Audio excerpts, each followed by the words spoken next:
ত্রয়োদশ জাতীয় সংসদ নির্বাচনকে সামনে রেখে রাজধানী ঢাকা আজ নিজেকে সাজিয়ে নিয়েছে ভিন্ন আবহে। চিরচেনা কোলাহল, প্রধান সড়কগুলোতে নেই দীর্ঘ যানবাহনের সারি, ব্যস্ত মোড়গুলোতেও মানুষের দেখা পাওয়া ভার। যেন নির্বাচনের আগের দিনটিতে ঢাকা একটু থেমে নিজেকে প্রস্তুত করছে গণতন্ত্রের মহোৎসবের জন্য।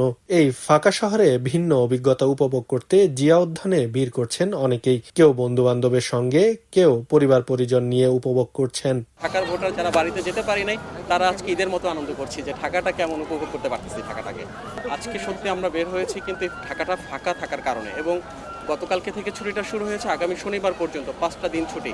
এই 5টা দিন আমরা চেষ্টা করতেছি পরিবার নিয়ে একটু ঘুরবো ফিরবো, খাবো দাবো বাইরে, এটাই আমাদের প্ল্যান। চাই জনগণের স্বতঃস্ফূর্ত একটা অংশগ্রহণ, যেটা বিগত 17 বছরে আমরা দেখি নাই।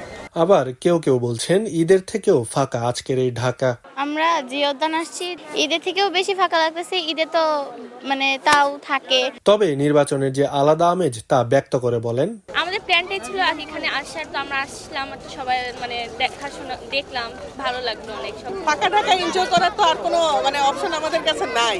এগুলো ছাড়া এইরকম মজা তো আমরা আর পাই না। নির্বাচনের একটা এক্সাইটমেন্ট তো সবসময় থাকে, ভোট দিব, আলাদা একটা আনন্দ কাজ করছে, সব মিলে ভালো, আলহামদুলিল্লাহ ভালো। বুঝাতে পারবো না, খুবই আনন্দ লাগতেছে। কেউ কেউ আবার এই নির্বাচনের আমেজকে ঈদের সাথে তুলনা করছেন।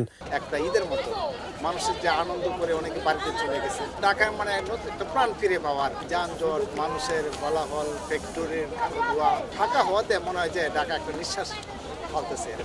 আমার বয়সে যে কয়টা নির্বাচন দেখছি, এরকম দেখি নাই।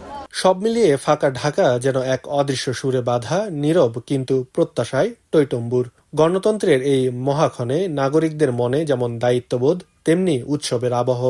রাত পোহালে ভোট, কাল ভোরে শুরু হবে ব্যালটের ব্যস্ততা। এখন শুধু দেখার পালা দেশের দায়িত্ব যায় কার হাতে। আব্দুল আল বাকি, খবরের কাগজ। এলো খবরের কাগজ, নিখাত, নির্ভীক, নিরপেক্ষ।